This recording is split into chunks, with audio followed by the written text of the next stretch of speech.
आज का जो ये कार्यक्रम होशियारपुर में रखा गया,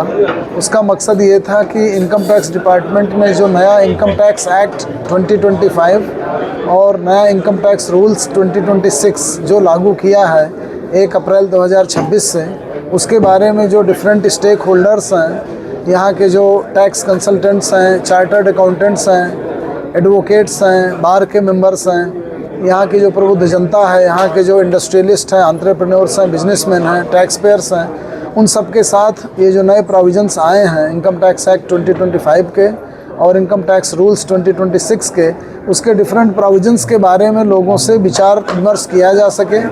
ताकि जो हमारे टैक्स पेयर्स जैसे TDS के प्रोविजंस हैं जो 1 अप्रैल 2026 से लागू हो चुके हैं, उसके बारे में उनको सेंसिटाइज कर सकें और उनके जो प्रोविजंस उनको फॉलो करने हैं डे 1 से, उसके लिए उनको बता सकें कि उसका वो अनुपालन करें। साथ ही हमारे जो टैक्स पेयर्स हैं उन्होंने अपनी जो प्रॉब्लम्स हमारे साथ साझा करना चाहिए उसको हमने उनके साथ विचार विमर्श किया, ताकि उन समस्याओं का हम प्रभावी निराकरण कर सकें। और विगत वर्षों में डिपार्टमेंट टैक्स पेयर सर्विसेज के माध्यम से जो भी लोगों की ग्रीवांसेस थी, जो उनकी रिफ़ंड की एप्लीकेशन थी, उनकी जो रेक्टिफिकेशन की एप्लीकेशन थी, तो उन सब जो रिक्वेस्ट्स हैं उन सबको हमने बहुत प्रभावी तरीके से उसको एड्रेस किया है, तो उस पर और लगातार अच्छे ढंग से काम हो सके। लोगों की जो असेसमेंट पेंडिंग है, अपीलें पेंडिंग है, उसके बारे में लोगों ने अपनी कंसर्न शो की, तो उन चीज़ों से हम अपने बोर्ड को अवगत कराएंगे। और जो हमारे विभाग में फेसलेस की नई प्रणाली लगी है, उसके बाद जो नए तरीके की समस्याएं आ रही हैं उसके बारे में भी विभाग को अवगत करा रहे हैं। तो ये एक प्रक्रिया है जो कि अभी आगे बढ़ती रहेगी और हमने अपने जितने टैक्स पेयर्स हैं होशियारपुर के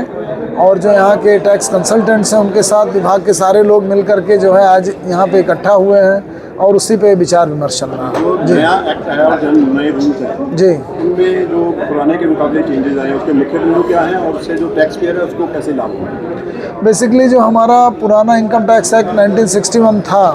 और जो नया एक्ट 2025 है, उसमें कोई मूलभूत लीगल इश्यूज़ पे कोई अंतर नहीं है। बेसिकली इसका पर्पज़ ये था कि हमारी सरकार ये चाहती थी कि हमारे एक्ट की जो भाषा है वो बहुत सिंपल हो, बहुत ल्यूसिड हो, बहुत एक्सप्लेन्ड हो, उसमें बहुत सारे लीगल इश्यूज़ ना खड़े हों, और जो प्रोविजोज और एक्सप्लेनेशन आदि लगा करके उस भाषा बहुत जो ऐसी ज़्यादा डिफ़िकल्ट हो गई थी, उसको सरलीकरण का प्रयास किया गया है। तो उसके जो प्रोविजंस हैं उनको सरल किया गया है, भाषा को छोटा बनाया गया है, एक्ट को ल्यूसिड बनाया गया है। उसके जो